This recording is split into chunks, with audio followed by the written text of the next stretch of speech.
Hay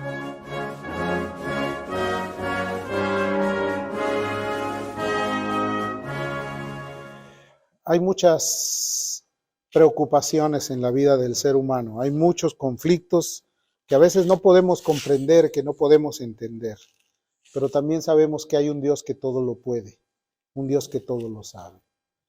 Uno de los distractores más comunes es a veces pensar, bueno, ¿y dónde está la gente que buscaba a Dios? Dejemos de preocuparnos tanto en ello y enfoquémonos mucho en lo que Dios quiere hacer con nosotros. Porque eso es importante. A veces nuestra energía puede irse perdiendo, irse agotando por estar pensando en otras cosas que no tienen nada que ver con la actualidad. Yo esta mañana te quiero hablar acerca de perseverar o seguir perseverando o prevaleciendo en la oración. Vivimos en unos tiempos muy complicados y yo creo que no hace falta recordar históricamente lo que hemos vivido en los últimos 26 o 28 meses de este año o de este tiempo. Creo que cada uno de nosotros tenemos muy claro la actividad que ha habido en todos estos meses, que parecen ser que pasaron de una forma rápida, repentina, sin embargo han dejado una huella muy importante en nosotros.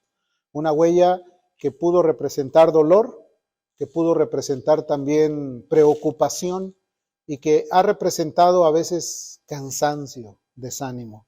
A veces nuestra mente ya no quiere tolerar más los conceptos o los conflictos que tienen que ver con este tiempo de ansiedad y de angustia. Pero, ¿qué es lo que necesitamos para esta época? ¿Qué es lo que realmente tenemos que considerar? En el Salmo capítulo número 66, el verso 18 nos da un panorama de cómo poder llegar a la presencia de Dios, cómo poder obtener el beneficio máximo para que todo lo que nosotros hagamos reditúe una recompensa a nuestra vida. ¿Qué quiere decir? Que cuando tú inviertes algo, obviamente vas a tener una ganancia. Hay gente que invierte capital y a veces sus negocios se van a la quiebra o en bancarrota, pero cuando tú inviertes en las cosas espirituales, seguro es que vas a tener recompensa. Va a haber una recompensa grande, porque Jesús, el mismo Dios de amor y de misericordia, dijo, aun si dieres un vaso de agua no vas a perder la recompensa. Quiere decir que en lo espiritual las cosas son sumamente diferentes a las cosas que tienen que ver con la vida material. En el libro de los Salmos dice, si en mi corazón hubiera yo mirado la iniquidad, el Señor no me habría escuchado. Quiere decir que para poder invertir con calidad, tú tienes que poner toda tu mirada y tu atención en el único Dios verdadero. A veces cuando desviamos nuestra mirada, desviamos nuestra atención hacia cosas que nada tienen que ver con la vida espiritual, obviamente empezamos a sentir todo aquello que es el producto de una inversión que se fue a bancarrota, que se fue a pique, que no podemos obtener ganancias. El salmista decía, si en mi corazón hubiera yo mirado la iniquidad, no hace falta verlo superficialmente, sino en el corazón, porque en el corazón es donde se aplica todo lo que tú vas a desenvolverte. No, Jesús les dijo a los discípulos y estando ahí los fariseos les dijo, del corazón del hombre es donde salen los adulterios, los engaños, los homicidios. Todo sale del corazón. Y en el corazón a veces tú puedes pensar que superficialmente estás enfocado en Dios, pero tu corazón está completamente desviado a otra orientación. Estás viéndote a otro camino, estás pensando que tú tienes que obtener el beneficio solamente por lo que piensas, sin considerar que Dios te dijo que si tú vienes a Él, Él no te va a echar fuera, Él te va a sostener, Él te va a agarrar y te va a bendecir. Entonces este salmista está dando un panorama claro de lo que significa el poner la atención fija en el reino de Dios. Jesús dijo, procurad primeramente el reino de Dios y su justicia, y todas las demás cosas van a venir por añadidura. Quiere decir que en tu acción de poder edificar tu vida sobre la roca inamovible, seguro es que tu recompensa va a ser mayúscula, va a ser buena, vas a tener todo lo que tú realmente necesitas. ¿Y cuántos de nosotros no estamos necesitados? Necesitados de muchas cosas, necesitados de tener paz, necesitados de ser confortados en el amor de Dios, necesitados de respuestas que a veces en nuestro corazón están ahí atribuyendo más peso y más dolor sobre nosotros porque pensamos que no hay nadie que nos pueda ayudar. Cuando la Biblia dice que clames a Él y Él te responderá. Él te va a enseñar cosas grandes, ocultas que nosotros no conocemos. A veces no tenemos la capacidad de sumergirnos a encontrar los tesoros inalcanzables o los tesoros maravillosos que Dios tiene para nosotros. Dios siempre tiene algo nuevo. Nuevas son cada mañana. Grande es su fidelidad. Entonces, si Dios ha prometido ayudarnos, a darnos la fortaleza, a darnos el cuidado, ¿por qué razón no poner atención a lo que Él dice? Entonces, lo que en esta mañana yo quiero que podamos entender es que debemos de mantenernos firmes y prevalecer en la oración. En primer lugar, ¿qué significa prevalecer? Prevalecer significa que no le des tiempo al desánimo, que no caigas, que no te sumerjas a pesar de las muchas pruebas o las tensiones que hay sobre tu vida. Porque cada día el hombre tendrá su propio afán.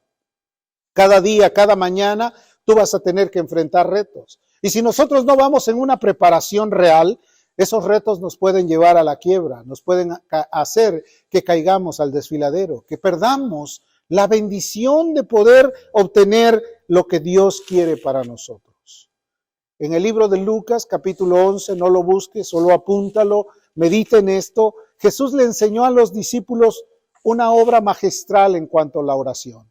Ellos se acercaron y le dijeron, Señor, Juan enseñó a sus discípulos a orar, enséñanos tú a orar. ¿Por qué le preguntaron a Jesús que les enseñara a orar? Porque cuando Jesús oraba, había cosas maravillosas que sucedían delante de ellos. Quiere decir que Dios le daba todas las respuestas que su Hijo le pedía. Jesús llegaba como hombre a rogarle al Padre y el Padre le traía respuestas. Por eso es que había señales, por eso es que había prodigios, por eso es que había maravillas. Hay ocasiones que nosotros intentamos ver cosas milagrosas cuando no tenemos un enfoque claro en la presencia de Dios. Queremos que Dios traiga respuestas sin haber orado, sin haber obtenido un tiempo de meditación y de buscar su rostro. Hay muchas veces que queremos que por arte de magia o algo místico sucedan cosas milagrosas cuando ni siquiera estamos enfocados en buscar la ayuda de Dios. Eso es imposible. Aunque Dios nos conoce, aunque Dios sabe quiénes somos, Él necesita que tú le ruegues, que tú le busques, que tú te acerques a Él con devoción, con alegría. Y en esa enseñanza magistral que Jesús les enseñó, Él les dio una dirección clara para que ellos pudieran obtener los resultados de acuerdo a las peticiones. Muchos de nosotros tenemos peticiones que quisiéramos que se cumplieran casi pronto, al día de mañana ya, a más tardar en una hora ya queremos tener resultados. Pero a veces esos resultados no vienen porque no estamos enfocados claramente en la orientación que Jesús nos enseñó. Jesús les dijo, cuando oréis, oraréis de esta manera, Padre nuestro que estás en el cielo. Muchas veces venimos ya con nuestra carga, Señor, aquí está mi prueba, ayúdame por favor, sin dirigirnos directamente al Padre. Queremos que todo se conteste como estamos acostumbrados a pedir. Porque a veces esta sociedad nos ha llevado solamente a pedir sin tener atención en lo que estamos haciendo. ¿Me puedes dar esto? ¿Me das esto otro? Yo quiero eso, sin decir, ¿podría usted ayudarme a servirme esto que necesito? No tenemos la atención correcta, no podemos dirigirnos al Padre con respeto, porque a veces queremos que todas las cosas sucedan de la manera en la que nosotros estamos acostumbrados. Nosotros, cada uno tiene su particular prueba. Tú tienes una prueba que es diferente a la que tiene tu hermano que está a tu lado. Tú tienes quizás alguna tensión que no es igual a la que tiene la persona que está más atrás de ti. Cada uno vive su particular momento y su particular necesidad. No todas las necesidades son iguales. No todos tienen el mismo concepto de necesidad. Algunos tienen una necesidad urgentísima, otros una necesidad que puede ir obteniendo el resultado con el paso del tiempo.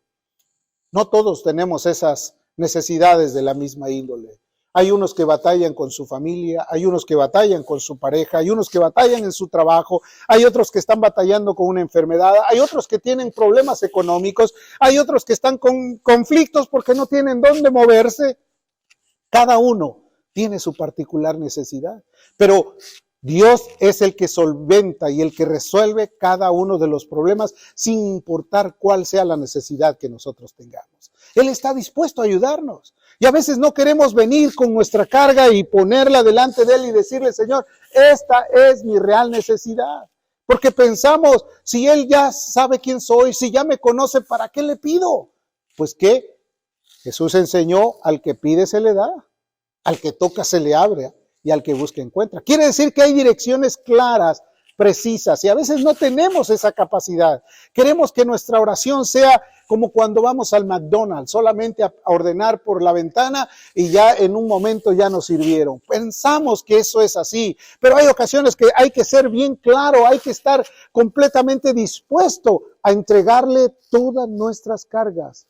Él dice que pongas todas tus peticiones delante de Él y Él contestará las peticiones de tu corazón. Él va a ayudarte. Ahora, ¿cómo podemos prevalecer ante los embates de las pruebas? ¿Cómo podemos, si ya estoy cansado de lidiar con estos problemas, ya no voy a seguir adelante porque ya estoy, ahora sí que absorbido totalmente por muchos problemas? Mucha gente tiene ese pensamiento. ¿Para qué le sigo? Si mañana voy a tener otra peor. ¿Para qué le sigo? Si mañana van a venir problemas mayores. ¿Qué significa realmente prevalecer? Eso es importante que lo sepamos, porque cuando tú entiendes, estás orientado correctamente a lo que sabes, a lo que ya has aprendido, entonces vas a tener una idea más clara de poder salir adelante. Es mantenerse en continuidad, no aflojar el paso. ¿Cuántos saben que estamos terminando el primer trimestre del año? Y quizás en los últimos días del año pasado empezaste a decir, voy a hacer esto, voy a hacer esto otro, voy a hacer esto otro. Promesas que llegó el año y ya en el primer trimestre ya las abandonaste, ya las dejaste a un lado porque dijiste, oh, es que es muy difícil, no puedo con esto. Entonces imagínate cuando empezamos a aflojar el paso. Por ejemplo, le dijiste, este año ahora sí le voy a echar todas las ganas. Voy a ir a buscar a Dios, voy a encontrarme con Él, voy a hablar con Él cara a cara, le voy a poner todas mis necesidades, le voy a bendecir, le voy a honrar, le voy a dar la gloria que Él se merece. Y en el primer momento de la prueba, nos olvidamos que Él está ahí, dispuesto a ayudarnos. Esta época ha sido demasiado agresiva, ¿cierto o no es cierto? Nos ha provocado conflictos tremendos. El paso ha ido lentamente y a veces pensamos hasta cuándo se va a terminar esto. Que ya se terminó este momento, pero que ya viene otro peor. Que ya se puso las cosas en orden, pero que estamos casi a punto de ver con nuestros ojos el desbordamiento de una guerra a nivel global. O sea, estamos viendo que el tiempo es demasiado difícil. Sin embargo, Dios sigue siendo el mismo de ayer, de hoy y de siempre. Existen miles de justificaciones para dejar de seguir prevaleciendo en la oración. Muchas, muchas. Y a veces pensamos que es imposible continuar. Déjame decirte algo. Te voy a contar una anécdota. Hace muchos años, el general William Booth, quien fundó el Ejército de Salvación en Inglaterra, empezó a recorrer varios países. Y en muchos de los países, mucha gente aceptó el llamado a servir. Dijeron, yo estoy listo, yo voy. Y obviamente mucha gente joven, gentes con aspiraciones, con deseos, con energías. Porque cuando el joven vive, tiene muchos anhelos. Quiero ganar al mundo, quiero hacer todo lo que está a mi mano. Ya cuando llegamos a una edad en la cual ya lo único que necesitamos es estar retirados para estar meciéndonos en una hamaca. Pero cuando es joven, tiene todas las aspiraciones y tú debes de tener esa aspiración y esa energía juvenil, aunque hayan pasado los años sobre de ti. Entonces, él junto a muchos jóvenes y a muchos los llevó a una escuela de entrenamiento para ser oficiales. En ellos tenían que pasar cierto tiempo estudiando, preparándose, sin tener que hacer nada afuera, solamente prácticas en el campamento de batalla. Y entonces les dan su primer appointment o su primer nombramiento en algún lugar. Y fue una pareja de jóvenes recién casados, salieron llenos de energía y dijeron, vamos a donde nos han mandado porque ahí vamos a ganar al mundo. Y empezaron a ver que no había resultados. Empezaron a ver que la gente no quería escucharlos. La gente no quería nada con Dios. La gente solamente iba a sentarse, a sentirse apaciguados, a veces a dormirse, y estaban dispuestos a renunciar porque dijeron, esto no es nuestro, esto no es para nosotros, nos equivocamos de vocación. Entonces ellos enviaron una carta al general y en esa carta les decían, aquí está todo nuestro trabajo que hemos hecho y hemos visto que no hay respuestas. Estamos decididos a abandonar la empresa y a regresar nuevamente a nuestras actividades que teníamos en el pasado. El general Wood, quien era un hombre lleno de compasión y lleno de visión por las cosas espirituales, escribió una carta de regreso. En esa carta les decía que ellos habían sido llamados por Dios, que ellos habían aceptado un reto, que ellos tenían un propósito de cumplirlo de acuerdo a como Jesús les había llamado, que Jesús había pagado un alto precio por sus vidas, que habían sido estimulados para ser educados y para poder llevar el mensaje del evangelio a los lugares donde hacía falta. Y aparte les dijo, y una cosa más, si ustedes no han probado orando con lágrimas en sus ojos, no van a ver resultados. Prueben ustedes orando con lágrimas.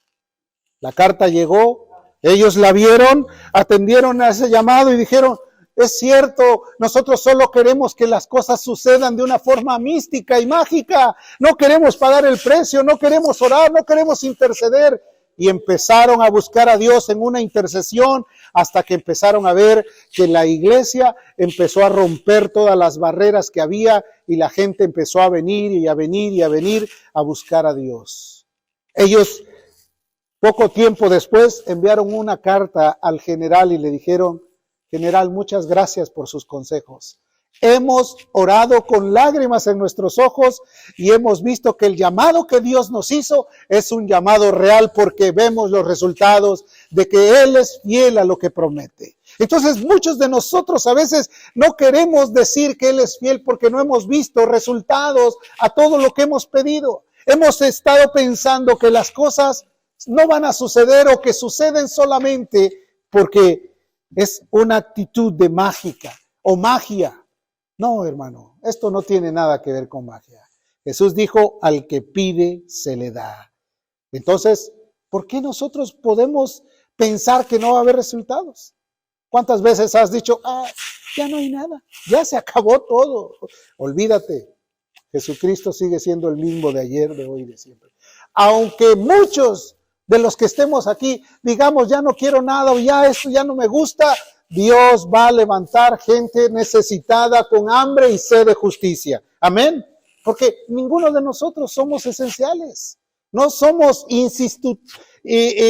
no somos gente que solamente si no estamos nosotros se acabó la obra. No, la obra es de Dios, no de nosotros. Amén. Y Dios va a hacer lo que Él quiera a su tiempo y con quien quiera y a pesar de que no quiera, también lo va a hacer. Gálatas capítulo 4, verso 19. Dice la Escritura, hijitos míos, esto lo decía el apóstol Pablo, por quienes vuelvo a sufrir dolores de parto, hasta que Cristo sea formado en vosotros. Hermano, a veces quieres que la familia se salve, a veces quieres que los vecinos se salven, a veces quieres que la iglesia crezca, pero hay que orar por ellos. Hay que pedir que Dios fortalezca sus corazones, que Dios levante almas vivas, que Dios haga que los corazones sean nuevos. Pablo era un verdadero pastor. Él oraba, pedía por su gente. Era alguien que intercedía para que el carácter de Cristo se formara. Muchos de los que vienen a la iglesia, muchos de los que buscan a Dios, quieren buscar a Dios sin tener cambios en su vida.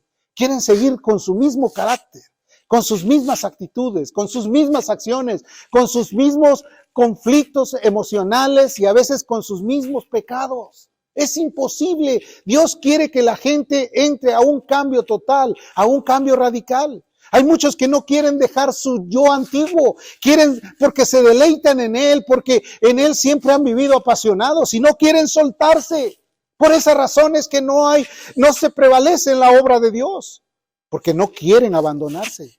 Jesús dijo, el que quiera venir en pos de mí, niéguese a sí mismo. La negación quiere decir, implica el que tú abandones tu vieja ropa, el que te vistas de un traje nuevo, amén. Porque Jesús hizo nuevas todas las cosas y Dios quiere que haya cambios. Entonces, no es solo seguir el ejemplo de alguien, sino es el seguir el ejemplo de Cristo. Tener una formación que madure nuestro carácter.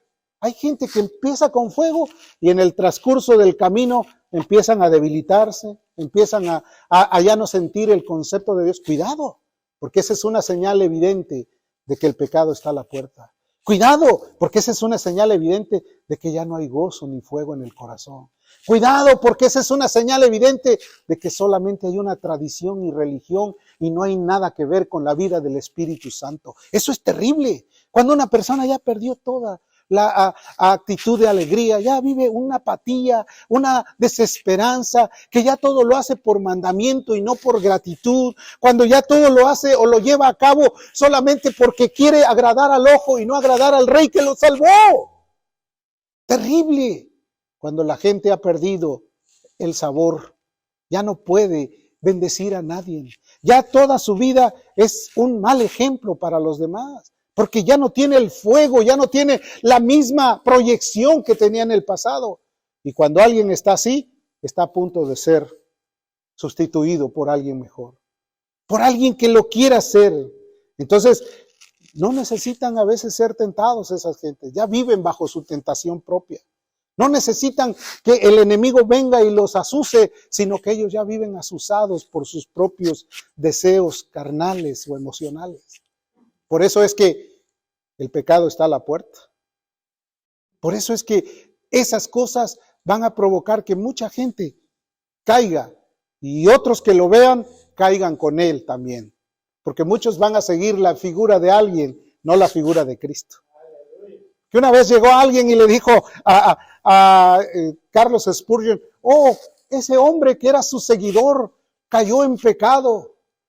Y Carlos Spurgeon le dijo a esa mujer que llegó toda engreída para acusarlo, le dijo, sí, qué malo que era mi seguidor. Si hubiera sido seguidor de Cristo, él hubiera permanecido firme. A veces eso es lo que quieren hacer. Quieren ver la figura de alguien para después decir, si ese cayó, ¿por qué esperan de mí? Como justificándose de que sus acciones van a ir en contra de la vida del Rey de Gloria. ¿Qué es lo que significa? La oración perseverante también produce madurez y crecimiento. Yo quiero hacer una pregunta. ¿Cuántos se consideran maduros? No más duros, maduros. ¿Cuántos se consideran maduros espirituales? Hay algunos que sí son muy duros, pero no maduros espiritualmente. Todavía dependen de los comentarios de la gente.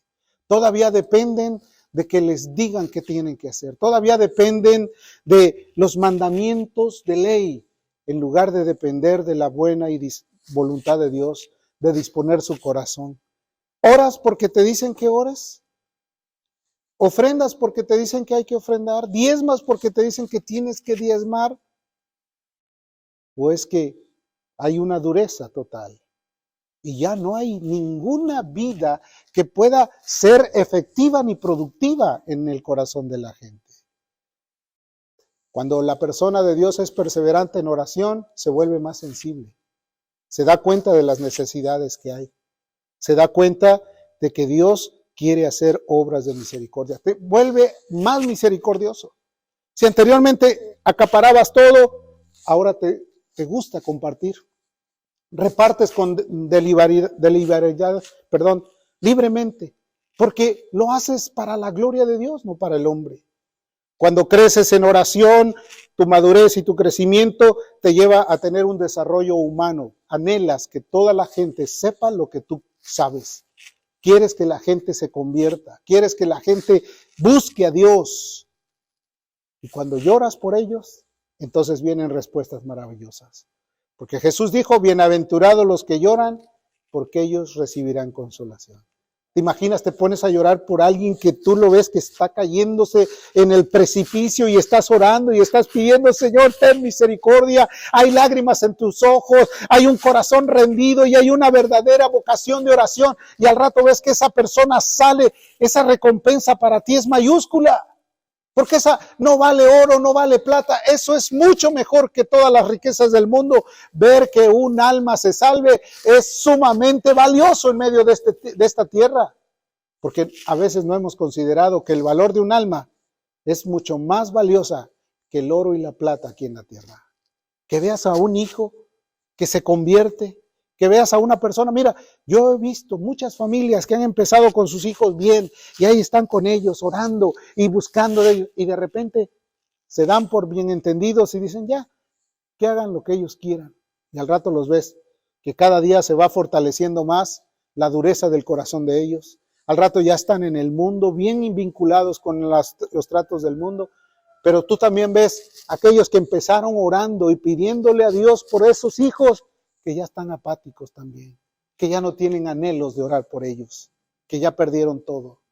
Guardemos nuestro corazón, querido, porque este es el tiempo en el que cada uno de nosotros debe de estar sensibles, que como padres nosotros tenemos una responsabilidad sobre ellos. ¿Cuántos dicen amén?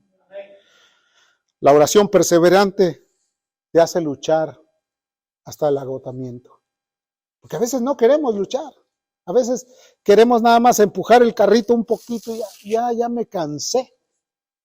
No, tienes que luchar, que ser perseverante. Génesis 32, versículo 24 y 25. Ve lo que dice aquí la Biblia. Así que Jacob quedó solo y luchó con él un varón hasta que rayaba el alba. Y cuando el varón vio que no podía con él, tocó en el sitio del encaje de su muslo y se descoyuntó el muslo de Jacob mientras con él luchaba. Pero Jacob estaba ahí luchando. Hoy estamos en una época donde ya no se necesita luchar. Ya todo, sistemáticamente está casi listo para que solo lo agarres y lo uses. Ya no hay necesidad de preparar todo un condimento para hacer una sopa. Hoy vas a la alacena y agarras una de esas sopas que ya son nada más de echarle agua y ya tienes una comida. Todo es fácil.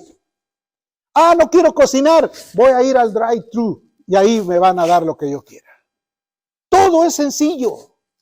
Ya no queremos luchar, ya no queremos esforzarnos, ya no queremos sudar, ya no queremos llorar por aquellas necesidades. Ahora queremos, Señor, tú sabes todo y Señor, lo dejo en tus manos. Como si Él fuera el sirviente, como si Él fuera el único que está dispuesto. Sí, lo que quiere su majestad, pida lo que quiera, yo se lo voy a hacer. Soy su servidor.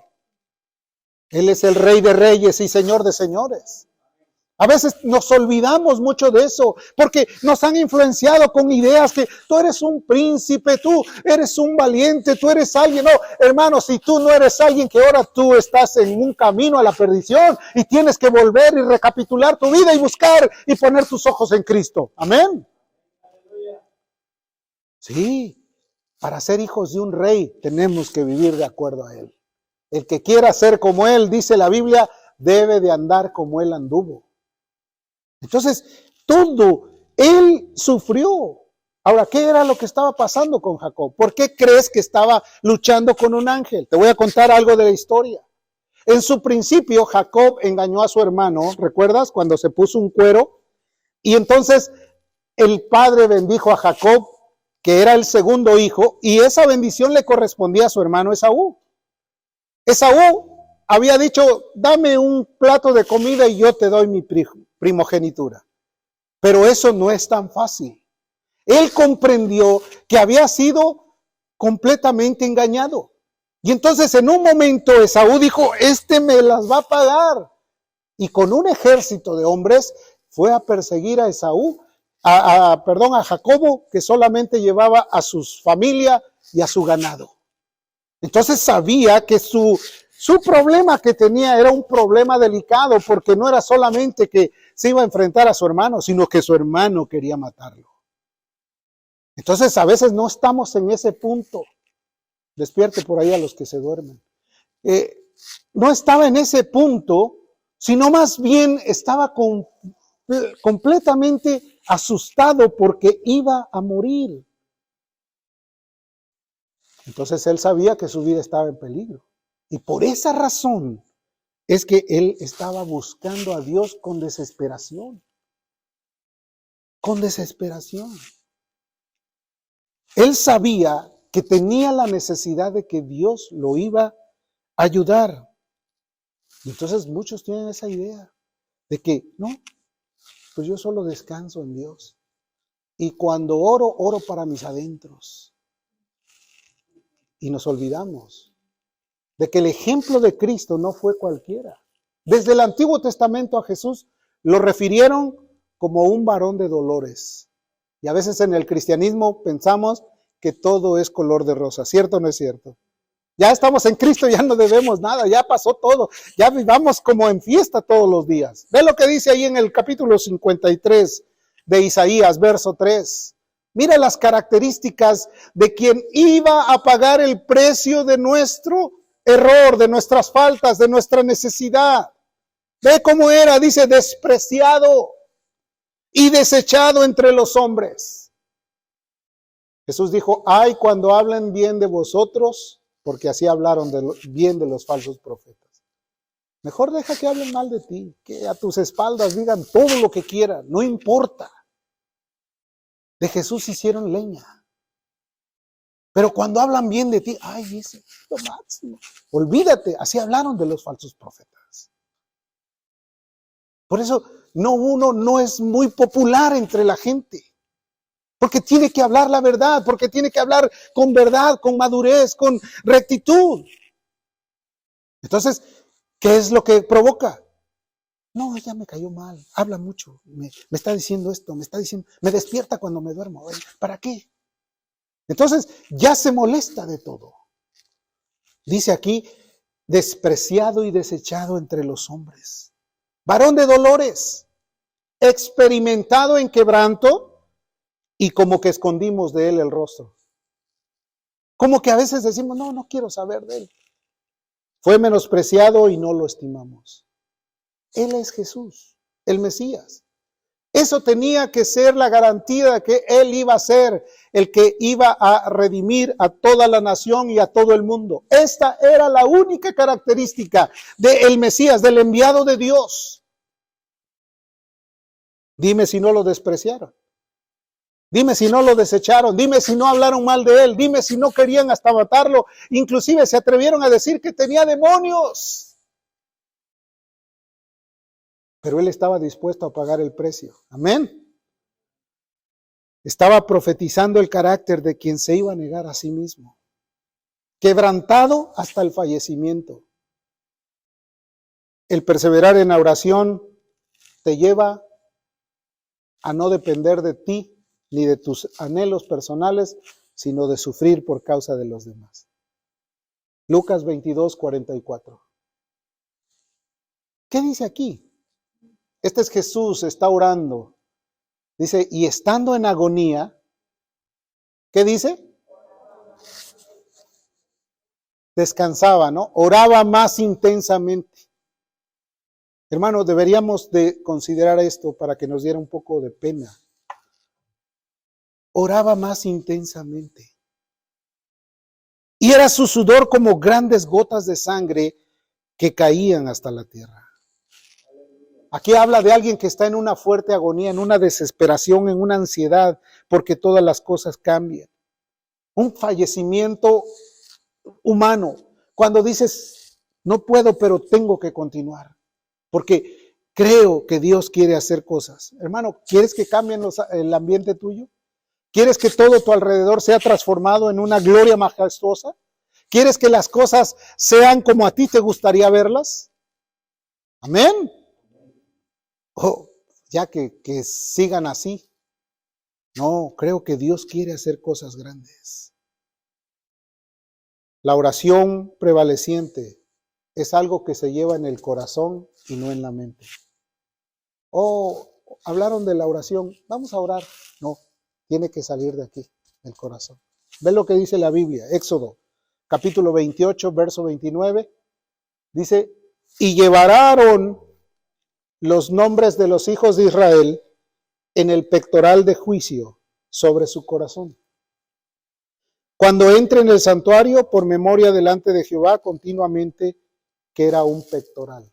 Déjame decirte que los sacerdotes, una vez al año entraban al lugar santísimo a orar para pedirle a Dios que perdonara el pecado de toda la nación de Israel. Una sola vez al año. Y tenía que entrar en un estado de legítima integridad. Porque si él entraba con algún conflicto emocional o espiritual en su vida, esa persona moría dentro del lugar santísimo. Su vestidura era una vestidura que era muy específica y que denotaba limpieza. Era un vestido de lino limpio, blanco, y con un pectoral en el pecho, donde ese cuero tenía piedras preciosas engastadas en oro. Había 12 piedras, una piedra de acuerdo a cada una de las tribus de Israel. Eran 12 piedras, eran 12 tribus. Él llevaba en el pecho esas piedras, porque en su corazón traía la carga de todo un pueblo. A veces no podemos traer la carga de alguien a quien nosotros vemos que se está descarriando terriblemente. Y ya podemos decir, es la oveja negra, es la oveja perdida. No, este ya se apartó, este ya nadie lo alcanza. Cuando tú puedes saber que cada simbolismo del Antiguo Testamento tenía una reflexión para que nuestra vida hoy la pongamos en práctica. ¿Has visto cómo cae la familia? ¿Has visto de qué manera se destruyen los hogares? ¿Has visto de qué manera hogares completamente pierden toda la comunicación porque se desviaron hasta lo último y en el corazón de nosotros no existe esa carga? Tenemos que volver a nuestra vida a Dios. Tenemos que volver a orar por ese hijo, por esa mujer, por ese varón, por esa persona que se está descarriando, por esa persona que ha perdido la sensibilidad a Dios. A veces pensamos, ya son jóvenes, que ellos hagan lo que quieran, ya no los podemos obligar a que vengan a la iglesia, ya déjalos en paz. No, querido hermano, la Biblia describe que todos daremos cuenta de nuestros hijos. Todos. Nadie se quedará exento, porque por eso el Señor nos ha estado enseñando mucho. Por eso es que el Dios del cielo nos está hablando de continuo. Querido hermano, si yo te hablo esto, no es porque yo quiera lastimar tu mente o tu razón, sino para hacerte sentir que tú y yo somos responsables. Aleluya. En el corazón, alto privilegio nos ha dado, porque la Biblia dice que Dios nos ha hecho reyes y sacerdotes para Dios. Amén. Eso dice en Apocalipsis. A veces pensamos, no, pues vamos a pedirle a los hermanos que oren por y ore por mi familia. Y a veces nosotros no oramos por ellos. Cuidado, cuidado, ¿hasta dónde vamos a llegar? Tienen que ser oraciones de corazón, no del pensamiento. Oración que salga de aquí, de lo íntimo, del corazón. No palabras repetitivas que oímos de otros. No como la retórica de los políticos que hablan mucho y que a veces están leyendo hasta lo que hablan. Sino del corazón. Señor, mi hijo está perdido. Se va a ir al infierno. No hay quien haga nada por él. Tú puedes hacer algo por él, sálvalo. Mi hija, tu marido, tu mujer. Pero que sean oraciones que salgan del corazón. Isaías 26:9 dice, con mi alma te he deseado en la noche. Y en tanto que me dure el espíritu dentro de mí, ¿qué dice? Madrugaré. No me despiertes, ya son las 10 de la madrugada y no me quiero parar. Madrugaré. ¿Qué es madrugar? Antes que salga el sol. Madrugaré a buscarte. Porque luego que hay juicios tuyos sobre la tierra, los moradores del mundo aprenden justicia. Ahora escúchame, ¿habrá juicios sobre la tierra ahora? ¿No hay guerra? ¿No hay enfermedades? ¿No hay violencia?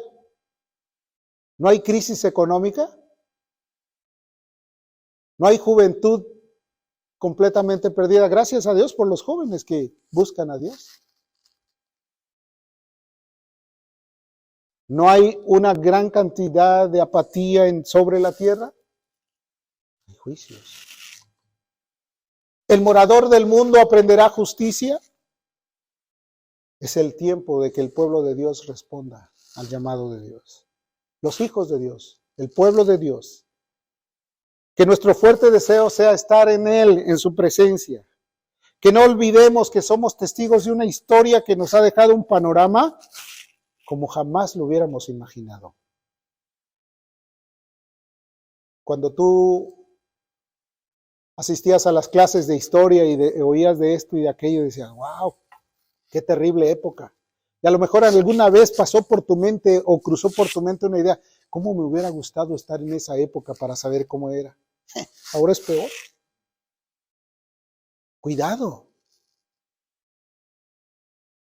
Hay mortandad. Hay tiempo de buscar a Dios, hermanos.